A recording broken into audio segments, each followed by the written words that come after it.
Enabling or disabling lock home screen layout on the Galaxy S24 helps prevent accidental rearrangement or removal of apps and widgets on the home screen. Here's how you can do it.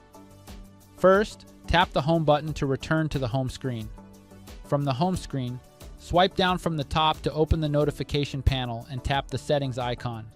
In the settings menu, scroll down and select home screen. Next, scroll down to find lock home screen layout. Toggle the switch to turn this feature on or off. When enabled, this feature stops items on the home screen from being moved or deleted by mistake. To test it, if you try to rearrange icons or widgets, you'll see a message saying the home screen layout is locked.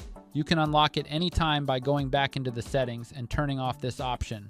And that's it. Now you know how to manage the lock home screen layout feature on your Galaxy S24. Thanks for watching, and don't forget to subscribe to our channel for more helpful tips and tutorials.